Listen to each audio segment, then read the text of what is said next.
evening. Today, the 29th of October, Parliament sat down for the second reading of the controversial Bill number 10.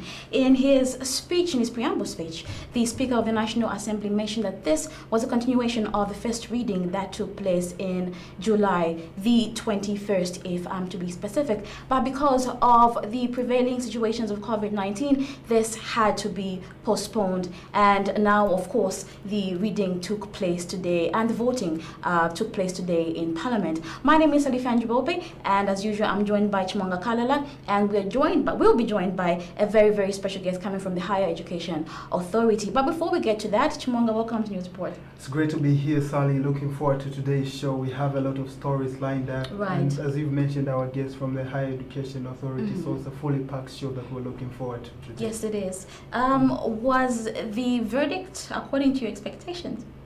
I think I wasn't really expecting much. Going into it, I was just expecting to be surprised, looking at how things leading up to this particular instance were. But I believe the majority spoke, and it turned out it didn't pass through, and I believe it happened for a reason. It didn't reach the required 2/3 majority. So I believe power to the people, and if it didn't go through, it didn't go through because it didn't meet the requirements. So I believe I'm fine with that. Sure. And for now, I guess we can now move forward to other things as well that are very, pressing, on the nation as well. And obviously, it will mean, it is a victory for especially the UPND and the MMD, that were against, the enactment of the bill number 10. And obviously, the church also spoke out as well. And the last president, he was also on radio today, so I guess their word was heard, and I'm sure everyone was surprised because it was either going to go through or not, and the outcome is what it is. Yeah, exactly. So only 105 MPs out of the required 111 MPs were able to vote yes for the bill to pass, to go to third reading. Right. I believe that wasn't enough because the composition of the House is 165 MPs, which translates to like 158 elected members of parliament, Exactly. 8 that are nominated by the president and the vice president as well. But like from the numbers, not enough were for the bill, and I believe for something as important as the constitutional amendment, you need to have that consensus and just have that general support from the public as well. I haven't seen, like, apart from the PF government, I really didn't see any section of society really campaigning for the bill 10. So I believe there wasn't that consensus. So I believe the public should be happy with this. I believe they're happy just looking at the posts that are going on around social media, and they're like, I believe most people are happy with what transpired today in Parliament. Right. And one of the things that really I found very, very amusing was the fact that instead of actually tabling, the Bill 10 and having discussion around it, a debate based around the Bill number 10, what we saw was, a lot of attacks on the opponents. And somehow, doesn't that prove or seem to be, a threat, like you're threatened by your opponent, if that, it becomes your main focus and not what was actually being discussed? I believe the whole thing was too political and personalized. I don't believe it was very issue-based. We just had the opposition and the ruling party going back and forth on why this thing should go through or not go through. I believe there wasn't really that dialogue where people were sharing ideas with an open mind. I believe the opposition went there saying, no, we won't support this because this doesn't work. I believe reasons were not really given, but just from the onset, the opposition members were like, no, we don't want this thing and we're not going to vote for it. And I believe they stood to their word. We saw their president yesterday calling Bill 10 poison mixed with sugar, and that MPs should use their conscience and just stay away from this evil bill, as he termed it. So I believe there was that issue as well. And we saw people from the ruling party, the likes of the Justice Minister and the Deputy Chief Whip in Parliament, that's Tutu Angulu, actually campaigned for this or out. So I believe it was a two-way thing, but overall I believe the numbers speak for themselves. So right, and I do feel most of the what was raised in the bill number 10, I think, should not really be thrown away, especially when it comes to inclusion of women and also differently abled persons as well to actually take part in governance as well. Just because the whole bill has not gone through that does not mean that other important matters should be thrown away as well. But do we see the government actually involving women and young people and also the differently abled in the society? I believe it doesn't have to require Bill 10 for you to involve Exactly. women, the disabled and young people. I believe if the will is there, Right. it's very possible with the current legislation to actually engage all these women, young people, and they're like, you can nominate whoever you want to stand on your party ticket. Exactly. Yeah, so there's that provision already. So I believe if you're really for the women and the young people and the disabled people, you should be able to get them on board regardless of whether the Bill 10 passes or not. So I believe, there's still time and there's still room for young people and women and the disabled alike to jump on politics. Right, and this should also begin from our very own constituencies, where you have people that are vying or are willing to take up these responsibilities or positions. Have them come on board and then see if they can win the crowd, and those that actually they'll be able to relate with or familiarize themselves with, to enable them to actually be the representation that they might need in Parliament as well. Anyway, right now we will go on a break and we'll come back with the interview after this. Stay tuned.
Bwino masenza bwanji mama.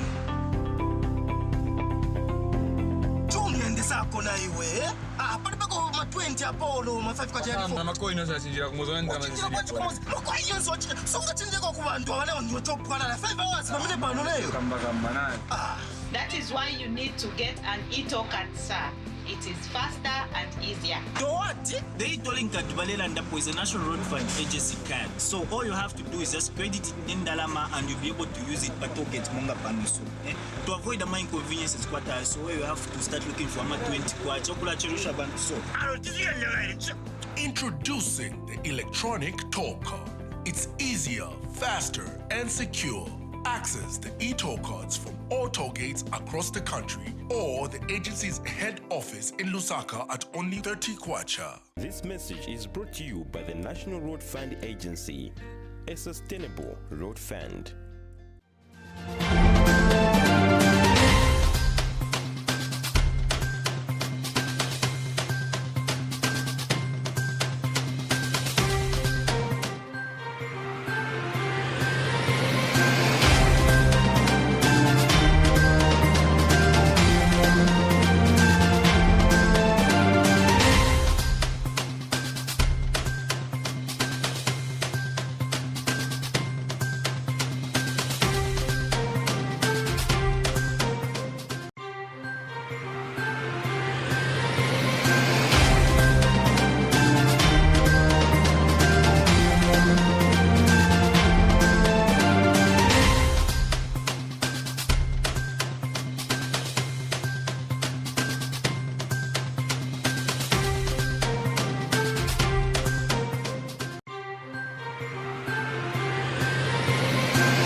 evening. If you're just joining us right now, you're watching News Report, and my name is Salifyanji. Bweupe. If you're watching us right now, you're catching us on your Top Stars channel 112, as well as our Facebook page and our YouTube channel, which is Live TV as well. We urge you to come through on 0976 599 547. So right now, I'm about to introduce our guest, and this is Dr. Audits Mfune from the Higher Education Authority. Dr. Audits, welcome to News Report. Thank you, Salifyanji, and good evening viewers. Right, and I should mention that Dr. Audits is the Manager for Standards, Research and Institutional Audits. I hope I got that right. Yes, you got it right. Thank okay, you. so now to kickstart this particular interview, we're talking about mushrooming numbers of institutions of higher education and the implications. So what is the Higher Education Authority? Yeah, thank you, Salifyanji. The Higher Education Authority is a regulatory body that regulates the higher education sector in Zambia. Right. It was formed through the Act of Parliament, the Higher Education Act number 4 of 2013. That is what established the Higher Education Authority. Maybe later I'll go into the details Right. of what the authority does, but basically it is a regulatory body for the higher education sector, and it coordinates the higher education sector, particularly in relation to university education, and it acts as a quality assurance agency, external quality assurance agency for the sector. Okay, so from what you have said, should we gather that it is mandatory for every institution to be registered under the Higher Education Authority? Yeah, maybe just to explain the way our sector is. There are other players in the higher education sector. Right. For example, in the TVET sector, you have TVETA, and you have teachers training colleges that offer up to diploma level that are regulated by the Teaching Council of Zambia. Now, for us, largely we focus on universities and those colleges that are outside TVETA and also the Teaching Council of Zambia. And when you look at the university education sector, this sub-sector, you will actually find that we have two types or two categories of universities and institutions. You have public universities, such as the University of Zambia, Copperbelt University, and others. Right. And then you also have private universities. So when it comes to registration, it is our role to register private universities. For public universities, they are established through a statutory instrument by the Minister of Higher Education, though they do come under us when it comes to quality assurance. Okay, so because I was also going to ask you the distinction between TCZ, Teachers Council of Zambia, and also the Higher Education Authority. But of course, you have mentioned that you deal with institutions that are not falling under TVETA. Right. Yes. Okay. So I wanted to find out how many higher institutions are currently registered with HEA? Yes. For us, we have 55 universities or higher education institutions that are registered with us, and we have oversight over 9 public universities. Yes. Okay, so what now? This brings me to my next question. I wanted to find out what is the procedure for registration. Okay. To register under HEA. In order for a private university to be registered, or any other form of higher education institution that may fall under us, first and foremost, that institution has to register as a company with BACRA. Okay. So once it's registered and it's a body corporate, then it applies to the Higher Education Authority for registration. Now, in order for that institution to be registered with the Higher Education Authority, it has to fulfill certain requirements. In other words, it has to meet the standards that the Higher Education Authority has set. As an external quality assurance body for the higher education sector, we set standards for various aspects of a higher education institution. So that institution has to meet those particular standards. They lodge in an application to the Higher Education Authority, and when they lodge in, there are certain issues or certain elements that we want them to fulfill. They have, first and foremost, they need to have the necessary infrastructure, suitable infrastructure in place. They must also have already identified, core teaching staff that will provide teaching and learning in that institution. They must also have adequate financial resources to ensure that that institution will run smoothly without any disturbances for a period of time. In addition to that, they have to develop a number of policies relating to how that institution will operate. And currently also, we always require that when an institution is applying for registration, they should also develop at least 3 learning programs. These are programs of study that students can actually pursue in that. So in order for that institution to be registered, then it must ensure that it meets all this, and it must have credible learning programs that must be accredited by the authority before that institution can be given a certificate of registration or what others call a license, if you like. So would you be able to give like a time frame in which, if an institution has all the requirements, how long does it take to actually get an institution registered or licensed? Yeah, that's a good question. So if an institution has all the requirements, meets all the requirements, if there was such an institution that is so organized that they have all their policies together, they have organized their teaching staff, they have quality learning programs that can pass accreditation, then we should be able to do that within 30 days. That's what the law provides for. So you get people from the higher education authority to go and inspect the institutional infrastructure that wishes to, of the institution, right? That needs to be registered or licensed. Yes. We follow a 3-stage process in the registration of a higher education institution. Right. Once an institution has applied and they have submitted their documentation to the authority, first and foremost, there's a desk review. Okay. We review the application to make sure that they have the policies that will govern the running of that institution and that certain aspects are met. Similarly, the learning programs that I mentioned are also reviewed at that stage.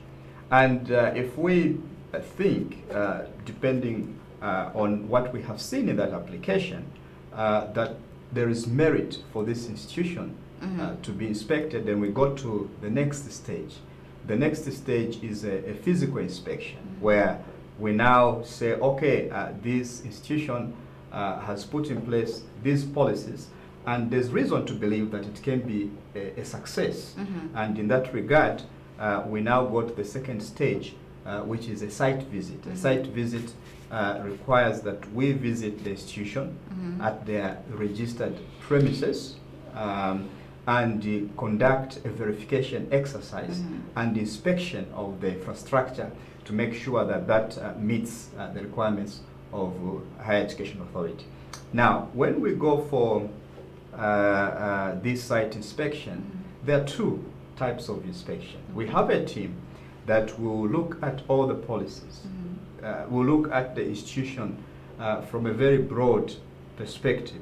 They will look at a number of aspects in terms of policies, in terms of infrastructure, in terms of financial resources, in terms of health and sanitation facilities, in terms of safety, in terms of whether that institution has financial policies or risk mitigation policies.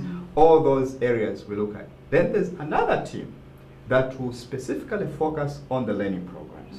Now, when we are focusing on the learning programs, as you know, we are an external quality assurance agency, and our expertise is basically in quality assurance. We are not typically subject experts for each and every learning program. So for these learning programs, we use experts which are drawn from universities. These experts are people who are already in the education sector, and they are selected on the basis of the expertise and experience. They have a PhD, let's say, in economics, and they have been teaching, and they are very knowledgeable about that course content, and so on. And so we use these people to assess those learning programs. Right. Yes. Okay. So that's the second stage. Sure.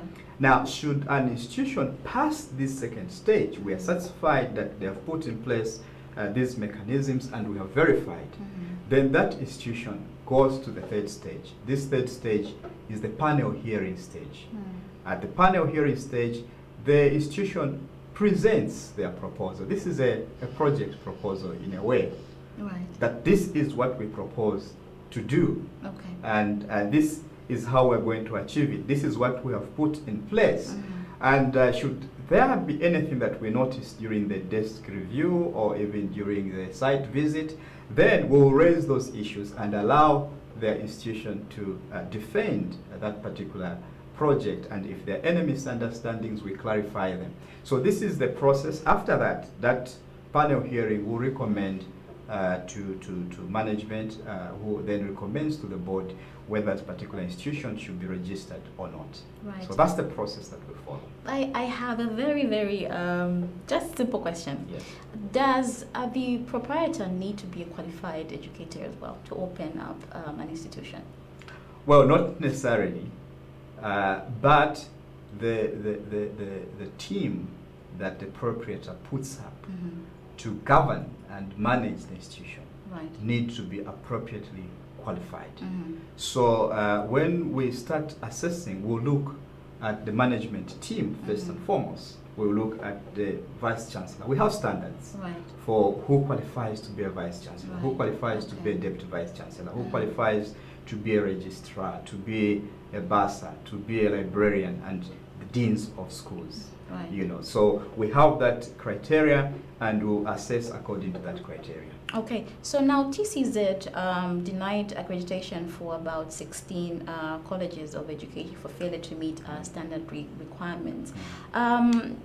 What is your role in this as well, and what is it that what are the consequences or the repercussions of failing to meet the standards that are required to have an institution running? Okay, so I may not really speak on what TCZ does. I may not be very competent to comment on the processes that the Teaching Council of Zambia uses.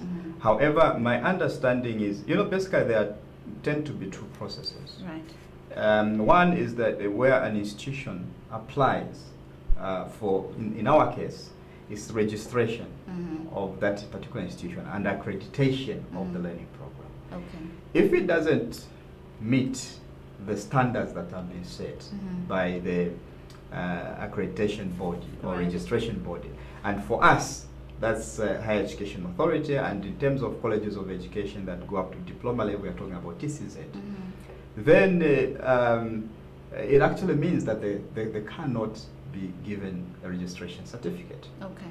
The implications are basically the fact that that institution will not be registered and recognized as a higher education institution in Zambia. Now, what this process attempts to do is to control for who enters the sector and who doesn't enter the sector. In other words, we are looking for credible institutions, institutions that have the capacity, institutions that have the experience, and institutions that will be able to deliver quality education to the Zambian people. Right. So at the registration process, those who we believe do not have the capacity to meet our standards and deliver quality education, they are unable to enter the sector until they have put in place mechanisms. Right. That's one process. The second process is a situation where institutions have been in operation. Maybe at one point they were registered and accredited. And then perhaps due to certain factors that they may not have enough resources or well-qualified teaching staff, Right. they, after being monitored and evaluated, in our case we call it institutional audits, Right. we find that there are certain flaws in their system. And we realize that if they stay in the system, then it may affect the quality of product that we get from the sector. Right. In that case, an institution can be deregistered in our case. Right. For other appropriate authorities, maybe what they do is withdraw the learning program or withdraw the accreditation. Okay. Okay, so but for us, we deregister that particular higher education institution. Right. And how often rather are the institutional audits done? In the case of higher education authority, our standard is that we audit an institution every year. Each and every registered institution needs to be audited Every year, not every financial year end, according to when the institution was registered. So, for example, if an institution is registered in January, we may give it a year or so to operate, and after that, we come and audit that particular institution to make sure that what they plan to do is what they're doing, and they're maintaining quality, you know, and they're delivering on what they promised to deliver to the Zambian people. Sure. So if you're watching us right now, you are watching News Report, and I'm joined by Dr. Ollins Mfune, and I'm told we have a message from the viewer. This one says, what about these institutions that offer short courses online and certificates for a once-off amount? Are they considered legitimate? Okay. Of course, we haven't heard the definition of what a short course is. So, for us as a higher education authority, when it comes to accreditation of learning programs, we start from degrees. Of course, we do accredit also, you know, diplomas and so on and so forth. But if you see what qualifies to be a qualification in Zambia, normally we start with a certificate. And when it's a certificate, then we have to follow the Zambia Qualifications Authority standards. You know, they have defined in terms of length and in terms of credit what a certificate is. So maybe 6 months or more, you know, you may start talking about a formal certificate. But some short courses do not actually lead to a qualification. You know, there are short courses that are certificates of attendance, certificates of achievements, certificates of completion. Some of those are continuous professional development courses. They are offered for 2 months, they are offered for 3 months. That is not really our mandate really to regulate those. What we are looking at are courses that lead to a formal qualification within the higher education sector. Now, when you look at what we do, largely as an authority, our main focus has really been on degrees, bachelor's degrees, all the way to PhD. But you know, as I mentioned, when you look at colleges, there may be those colleges that are outside the teaching council and outside TVETA, and also those we do register. So you find that those programs, those colleges perhaps are offering a diploma and a certificate. And occasionally you have universities also that offer those qualifications, and that really becomes our mandate to regulate and accredit those programs. Okay, so you held a consultative meeting with some stakeholders, and amongst these was the Ministry of Justice as well, to discuss the amendment of the Higher Education Bill. Are you willing to share how that went? Well, again, I think this is a process that is being led by Ministry of Justice in collaboration with the Ministry of Higher Education. But of course, we are a very key stakeholders. I may not comment on the nitty-gritty of these amendments, but I think what we are trying to do is we have seen that there are a number of gaps in the Higher Education Act, and that it is critical to address those gaps. Some of those gaps is not really a secret. For example, a secret that when you look at the higher education sector, there are overlapping mandates, and sometimes that creates confusion over who does what in the sector. So the consultative process is just to make sure that we have consensus over a number of issues and find a smooth way of working within this regulatory space. But you know, the Higher Education Act also has certain issues that have not been addressed. have been quite problematic for us. For example, it doesn't provide for university colleges. So there's an attempt to provide for university colleges. It doesn't provide for institutions, other institutions, to be affiliated, let's say, to private universities. So the Act tries to provide for that, for that. So there are quite a number of issues in there that are pertinent to the smooth operation of the higher education sector, and these consensus or stakeholder meetings are intended to ensure that we strengthen the Higher Education Act, provide for issues where we see that there are gaps, and also make sure that we find a way of working together. You know, when you talk about the higher education sector, you also find that professional bodies have a role to play. Professional bodies such as maybe the General Nursing Council, the Health Professionals Council of Zambia, and so on. They have a stake in the sector. And so we have found ourselves in this space. How do we work together, you know, in order to make sure that our people get good quality education? So that's the consultative process that is been going on. Okay. With the need for for employment and the lack of employment, I think from a lot of students and young people, that yes, they'll go through college, they'll go through universities, and there's no, you know, job for them. Does the Higher Education Authority look beyond the education and just help students find suitable employment? Okay, that's a very good question. Of course, it's not really our mandate to provide jobs. As I mentioned, we're an external quality assurance agency. So what we do, however, as an agency, is to make sure that the type of learning that goes on is competence-based kind of learning.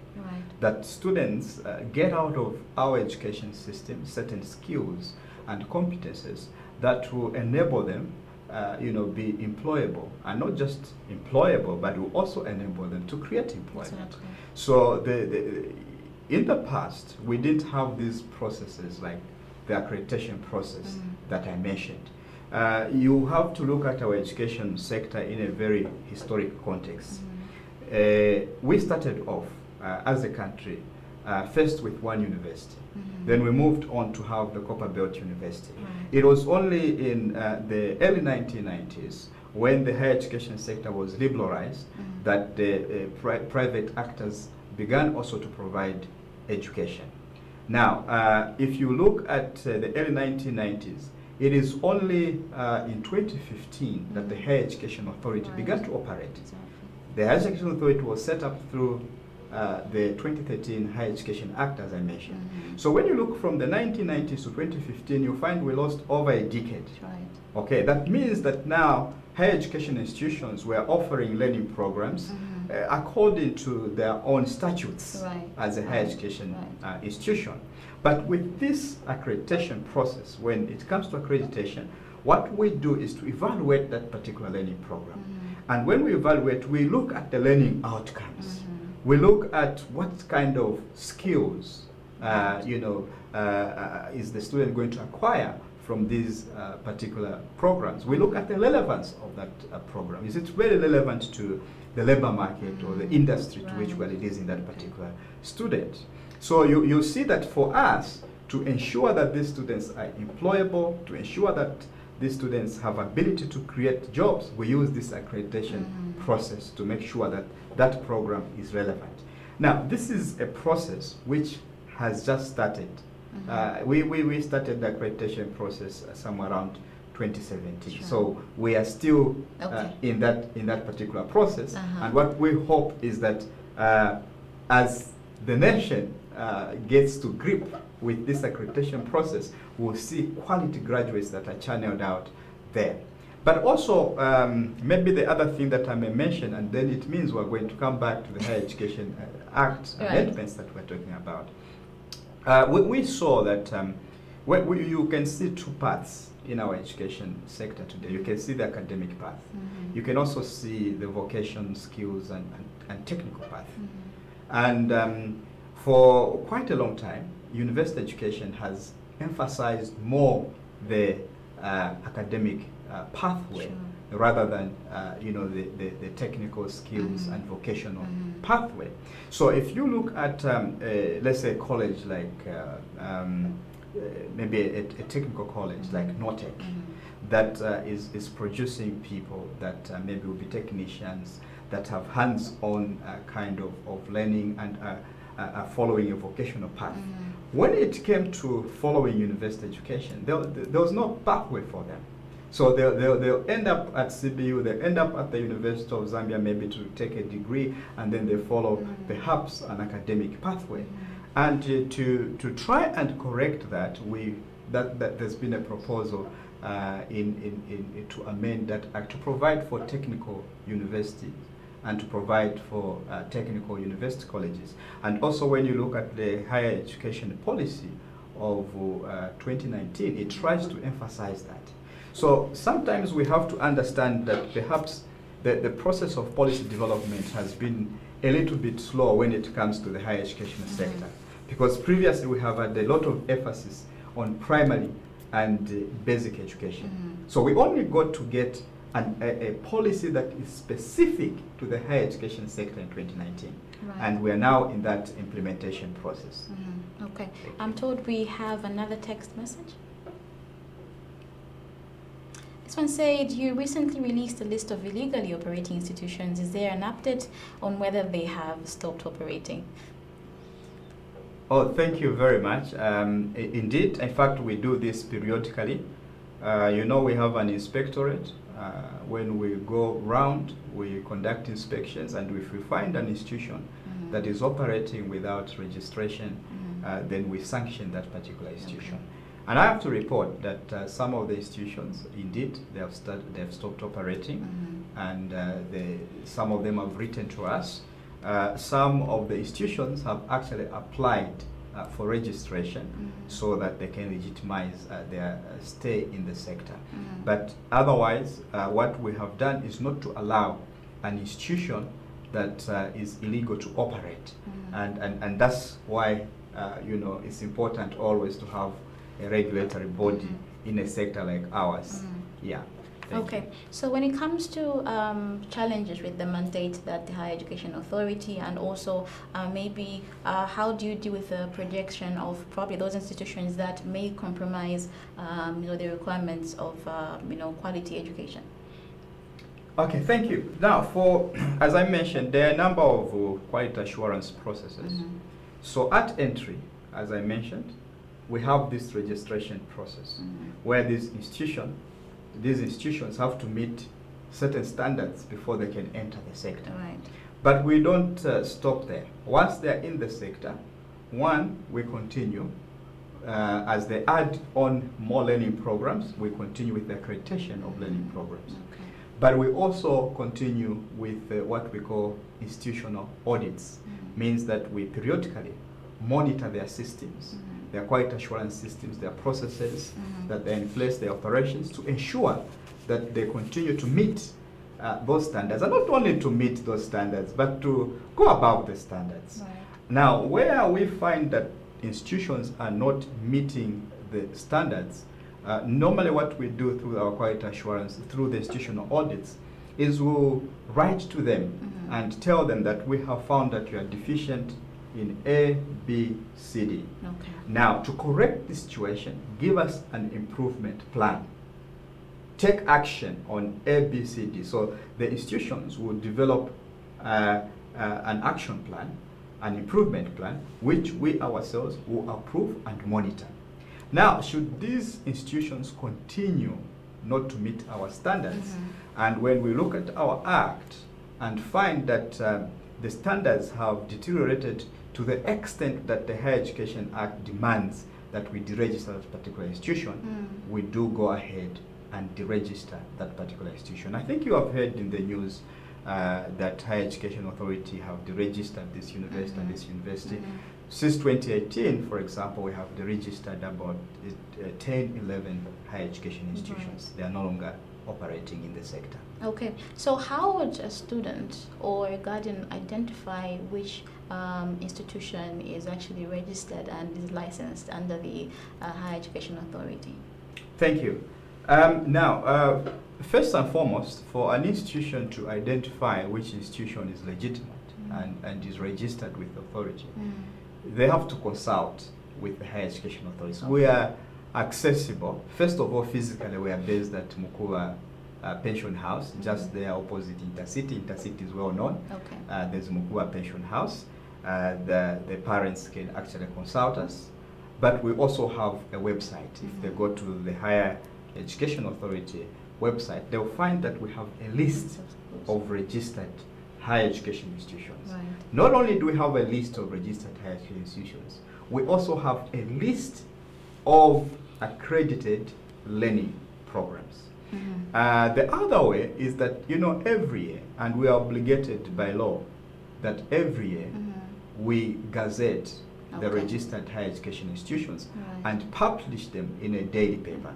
So each year by 31st March, there's a list of registered institutions that are published so that the public can be aware that this institution is actually registered. In addition, I just have to mention that we have just released the first State of Higher Education report. And in that State of Higher Education report, which we are hoping shall be material that most parents and also learners that intend to enter the higher education sector should be able to read through and consult. And at the back, there's appendices. We have a list of registered universities and recognized universities. The ones we recognize, these are public universities. So we have private and public universities. And we also have a list of accredited learning program for each and every university. Okay, I do believe we have another message. Doc, you have mentioned the number of players in the higher education sector. How do you ensure that you don't overlap in your execution of functions that seem similar? Yeah, thank you very much. Indeed, as I mentioned, there are quite a number of players. Right. But most of these players are statutory bodies like ourselves, meaning that they are actually government bodies. Right. And I think that maybe it's just that this process, this journey that we've embarked in, where you have an external quality assurance agency like Higher Education Authority, is quite new. And previously, before we were on in this sector, there were professional bodies that were playing a role of overseeing certain training programs pertaining to their professions, because they have a stake, they have an interest in them. And so when we entered the sector, of course, it was like maybe a teething stage. I know most people are aware about what happened over CBU, but we are finding means of working together because we all have the same goal at the end of it, or it is to make sure that we have quality human resource for the country in the various professions and sectors. So already we have memorandums of understandings with various professional bodies, so that we do this work together. As I'm talking right now, some of our officers are with the Health Professionals Council of Zambia on a similar trip to undertake a similar type of work. So we are now busy trying to find means and mechanisms of working together, and we are implementing that. And that consultative process that you referred to in the context of the Higher Education Act is another way of trying to find ways of working together within this regulatory space. Right. In conclusion and in line with quality assurance as well, we know that for a period of time schools and institutions were closed. How did that affect you as the Higher Education Authority, and what is it that you did to ensure that the modalities that were earlier stated by the President or the Minister of Health were actually followed by the institutions? Yeah, thank you very much. I think this has been a challenging time globally, And I think that the higher education sector, just like other sectors, Right. was grossly affected by the COVID pandemic to some extent. Right. We're still affected. Yes.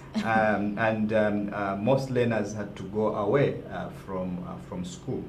Now, given that situation, and it was new for all of us, Exactly. and the learning curve was quite steep, and we all had to find means and ways of delivering education within this kind of challenge. And I think what had happened, however, is that I think developments in ICT were quite helpful. As you know, one of the sectors that is growing rapidly is that sector of electronic learning, e-learning. And so most of the universities were able to put in place resources, electronic resources, to continue with delivering teaching and learning. So even when we had this COVID situation affecting us, most of the institutions went towards e-learning.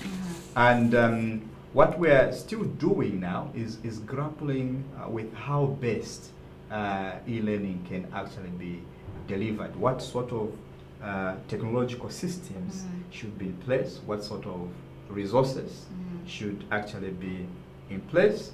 What kind of teaching approaches should be in place? What kind of assessments should be done? As you know, there are also issues to do with And how maybe to these learning examine. processes should be inculcated, in every Yes, student. and also just to have people maybe fix it in their mind that Right. we are in this situation and we have no choice but to go this way. Right. And as I'm talking now, some of the institutions have taken on blended learning, and of course some institutions, some of their students have come back. But in terms of ensuring that health guidelines are adhered to, these institutions, when you go, even now, you'll find that at the gate, you'll find the people with thermometers and sanitizers. So they are also adhering to the standards that were set by the Ministry of Health.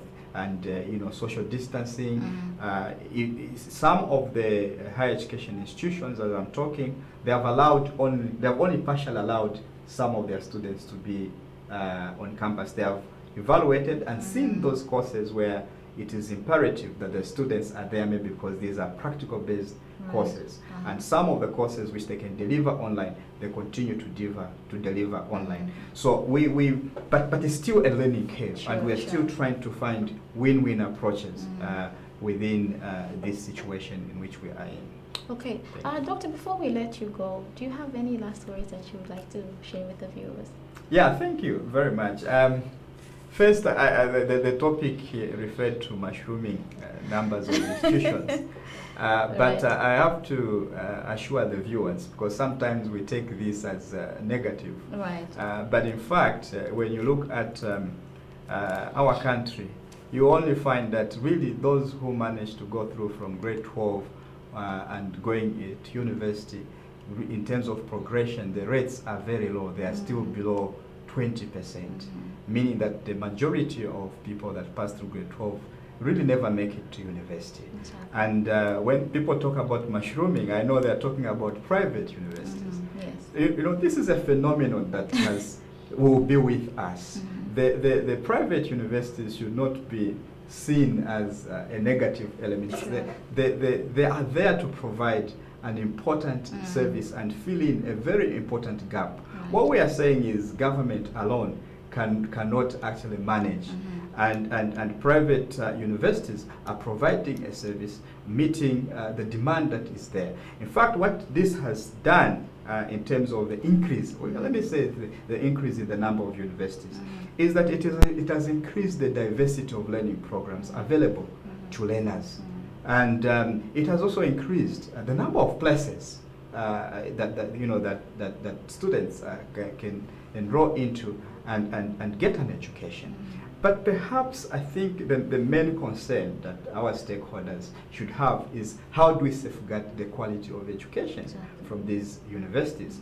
And it is these processes that I have mentioned, this process that we have in terms of accreditation, in terms of auditing, and have to mention also we have started what we call classification. Okay. This classification means that we are putting the universities into categories depending on capacity. Okay. So if an institution is very experienced, has got well-qualified researchers, then we are putting them in a category where we are calling them a ZQF 10 institution, where they can offer PhD qualifications and other research degrees. Sure. And if we think that the institution is still young, it still has to develop certain systems, but it is still a very good institution, except that the capacity only allows it to offer up to degree level. And then we put that institution in that particular category. So every learner will know that if I am looking to get a bachelor's degree, I can go to any ZQF 7 institution that offers a bachelor's and get a bachelor's degree. If I need a PhD, then I need to go to the ZQF 10 institution and get a PhD. And then what the public needs to do is to support higher education authority as we offer, these external quality assurances. And they need to also begin to learn what we do as the authority, to understand what accreditation is, to understand what registration is. Because you see that we have a number of stages here. One, it is not enough just to say the institution is registered. When you are enrolling as a learner, and this is to our audience, when you are enrolling as a learner, or when you are a parent, you look at the institution and say, okay, are they registered? Okay, they are registered, number one. Okay, what program does my child want to take? Is it economics, or is it business administration or law? Then you have to ask, is this program accredited by the authority? So you see there's that institutional accreditation or registration. Then there's programmatic accreditation, where we just accredit a specific learning program or program of study. So we need that kind of awareness, and we need the public to take a keen interest and support what we're doing as an authority. If with the support, we'll achieve what this country deserves. Thank you. Thank you so much, Dr. Audits Mfune. If you're just joining us right now, we're having a very interesting interview, and we're talking about mushrooming a number of institutions of higher education and their implications. And so we would like to thank you so much for having honored us with your presence on tonight's episode of News Report. And we hope that we'll have you, again sometime. Thank you. Okay, so we'll go on Thank you. We'll go on a break and we'll come back after this. Stay tuned.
Masenza bwanji mama.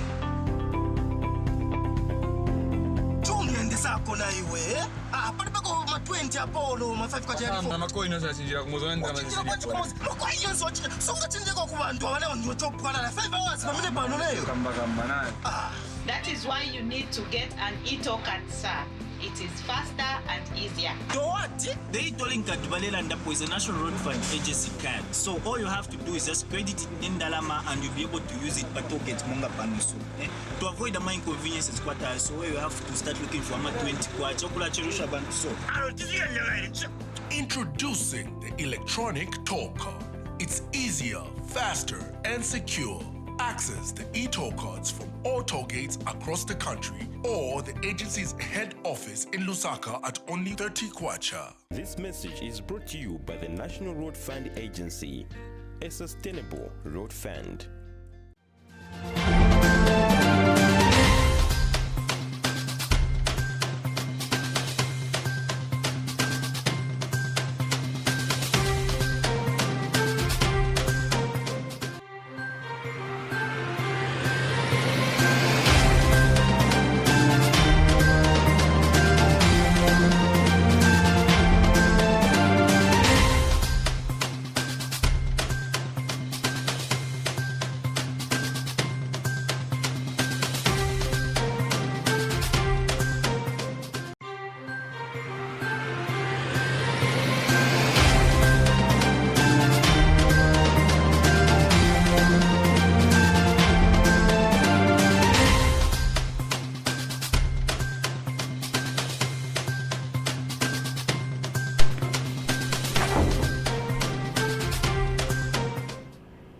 Welcome back. You're watching News Report, and before the break, we were talking to Dr. Mfune, who was sharing with us about the mushrooming number of institutions, of higher education as well. I hope you found that interview quite insightful and educative. Yes, a very informative and educative interview, as he mentioned about all these institutions and what they're doing about to regulate and just ensure that quality education is being delivered in these institutions of higher learning. Yes. Right, and the fact that the Higher Education Authority office is open to the public. So if you're seeking information on which institutions are actually accredited, please be sure to go through the offices and check out their website or Facebook. I think their updates are given there as well. And so on this particular note, we have come to the end of tonight's episode of News Report. And earlier on, we were just talking a bit about the bill number 10 that